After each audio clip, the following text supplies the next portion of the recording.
Bismillahirrahmanirrahim. Assalamualaikum warahmatullahi wabarakatuh. Innal hamdalillah wa bihi nasta'in ala umuri dunya waddin. Wassalatu wassalamu ala asyrafil anbiya'i wal mursalin wa ba'd. Ikhwan fillah rahimakumullah. Ada seseorang yang baru pulang dari bumi jihad. Di bumi jihad dia diberikan kesempatan yang istimewa, yaitu di hadapan dia melihat dua orang yang syahid. Yang pertama, subhanallah, syahid yang pertama ini tersenyum, wangi baunya, ya, darahnya mengalir sebagaimana yang dijelaskan oleh Rasulullah SAW. Wajahnya tersenyum, syahid yang pertama. Syahid yang kedua, subhanallah, diceritakan kepada saya kaget. Badannya penuh dengan set, keluar ulat dan berbau. Pada saat teman saya itu menceritakan tentang itu, saya akhirnya teringat perkataan dari Abu Darda, di mana beliau berkata, Abu Darda radhiyallahu an berkata, antum tuqatiluna bi a'malikum. Kalian berperang bergantung kepada amal kalian. Barang siapa yang jihadnya baik, amalnya baik, maka jihadnya baik. Jihadnya baik dan benar, maka mati syahidnya juga baik. Barang siapa yang amalnya jelek, maka jihadnya pun menjadi jelek di hadapan Allah Subhanahu wa taala, dan mati syahidnya pun bisa menjadi jelek. Coba lihat, keluar ulat. Saya menjadi teringat dengan satu hadis yang ditulis oleh Imam Bukhari di dalam satu kitab khusus hadis-hadis akhlak, yaitu Adabul Mufrad. Hadis yang pertama, di mana datang seseorang sahabat di hadapan Rasulullah, kemudian dia bertanya, "Ya Rasulullah, ayyu a'mal afdal?" Amal apa? Atau ayyu a'mal ahabba ilallah? Amal apa yang paling dicintai oleh Allah Subhanahu wa taala? Rasulullah sallallahu alaihi wasallam menjawab, birrul wal as-salatu ala waktiha. Yang pertama, salatlah tepat waktu. Kemudian sahabat ini bertanya, summa ayyu, kemudian apa lagi? Rasulullah menjawab, birrul walidain, berbakti kepada kedua orang tua. Sahabat ini bertanya, summa ayyu, kemudian apa lagi ya Rasulullah? Rasulullah sallallahu alaihi wasallam, al jihadu fi sabilillah, yaitu jihad di jalan Allah Subhanahu wa taala. Iman fillah rahimakumullah. Dari hadis ini saya mengambil satu kesimpulan, bahwa jihadnya seseorang kalau diawali dengan dua amal. Amal yang pertama vertikal, yaitu taat kepada Allah Subhanahu wa taala. Di mana di dalam hadis ini diwakilkan dengan satu amal, yaitu as-salatu ala waktiha, vertikal, taat kepada Allah Subhanahu wa taala. Yang kedua, amal horizontal dengan sesama manusia, al-qiyam bil adli bainan nas, bersikap adil terhadap orang lain. Dalam hal ini diwakilkan dengan berbuat baik kepada orang tua. Baru jihad seseorang menjadi benar. Pada kesempatan yang berharga ini, saya beri nasihat kepada syababul muslim, anak-anak kaum muslimin, pemuda-pemudanya, dan para aktivis muslimnya. Ketahuilah, ingat dua hal: perbaiki ketaatan kepada Allah Subhanahu wa taala, dan perbaiki berbuat sifat yang baik, bersikap adil terhadap orang lain, termasuk dalam hal ini orang tua. Saya pernah pada satu kesempatan berdakwah di Surabaya, bertemu dengan satu orang tua.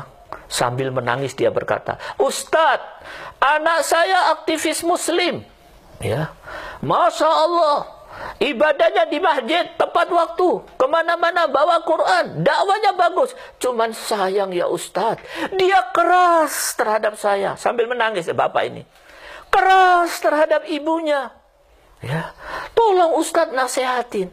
Ya. Ibunya sudah meninggal, dan kesan akhir saya, ibunya merasakan kekerasan dia. Kalimat yang keluar dari matanya memang ibadah-ibadah, tetapi bagaimana bersikap kepada orang tua kurang diperhatikan. Saya mengambil satu kesimpulan setelah saya keliling ke beberapa sabab urusan birrul walidain kurang diperhatikan. Oleh karena itu saya nasihatkan kepada teman-teman para sabab, para aktivis muslim, perhatikan birrul walidain. Ya. Kemudian yang kedua, yang pertama juga perhatikan taat kepada Allah Subhanahu wa taala. Seperti apa sih sebenarnya ketaatan kepada Allah? Mari kita lihat Ibnu Qayyim al-Jauziyah di dalam kitab Madarijus Salikin mengatakan, al-adab itu ada 3. Al-adabu ma'allah, wal adabu ma'ar rasul, wal adabu ma'al khalqi. Akhlak kepada Allah, akhlak kepada Rasul, dan akhlak kepada khalqi, yaitu makhluk. Makhluk itu bisa orang tua, bisa guru, dan lain sebagainya. Pada kesempatan yang singkat ini saya akan membahas tentang adab kepada Allah atau bersikap baik kepada Allah Subhanahu wa taala.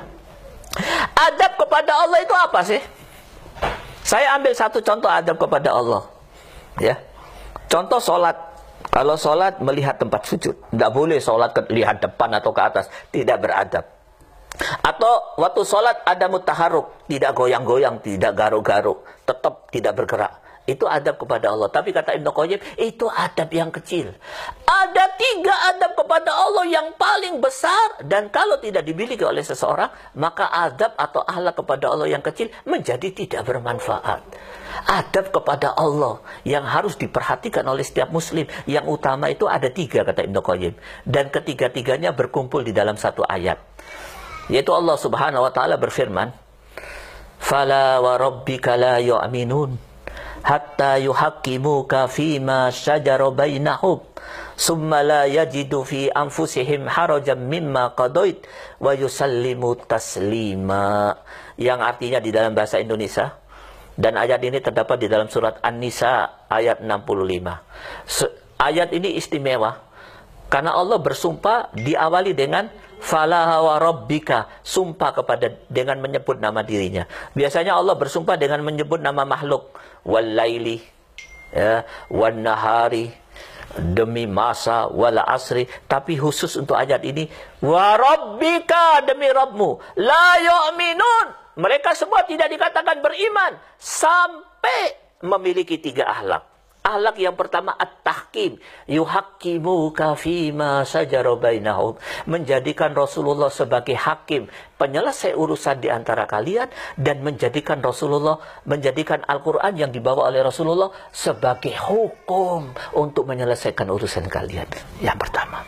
Yang kedua, summa la yajidu fi anfusihim harajan mimma qadait, dan tidak ada perasaan berat terhadap Al-Quran dan putusan Rasulullah SAW. Dan yang ketiga, wa yusallimu taslima, tunduk sepenuhnya terhadap Al-Quran. Itulah 3 akhlak.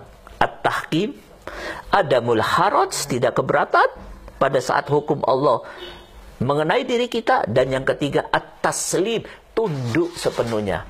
Nasihat saya di kesempatan yang amat sangat singkat dan berharga ini kepada aktivis muslim, sudah tiba saatnya bagi kita mensikapi Al-Quran dengan baik, meletakkan diri kita pada posisi yang tepat di hadapan Al-Quran, dan meletakkan Al-Quran pada posisi yang tepat di hadapan kita.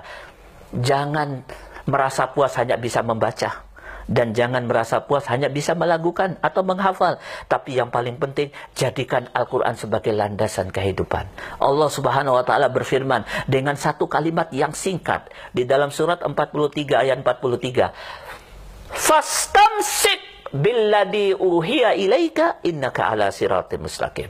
Kalian dikatakan berada di jalan yang lurus, benar, dalam keadaan istiqomah mengikuti tuntunan Allah dan Rasulnya apabila kalian melakukan satu hal, al-istimsak bil wahyu, berpegang teguh kepada wahyu, dalam hal ini Al-Quran. Maka kesimpulan nasihat saya, supaya perjuangan kita benar, dakwah kita benar, jihad kita benar, syahid kita benar, perhatikan dua hal. Al-qiyam bil adli bainan nas, vertikal, berbuat baik kepada manusia, dan yang kedua itaatullah, dan ciri utama taat pada Allah, menerima hukum Allah Subhanahu wa taala. Mungkin itu saja yang bisa saya sampaikan. Mudah-mudahan bermanfaat bagi diri saya juga buat semuanya. Aku qouli hada wa astaghfirullahi li wa lakum wa lisairil muslimina min kulli dambin fastaghfiru innahu huwal ghafurur rahim. Wabillahi taufiq wal hidayah. Wassalamualaikum warahmatullahi wabarakatuh.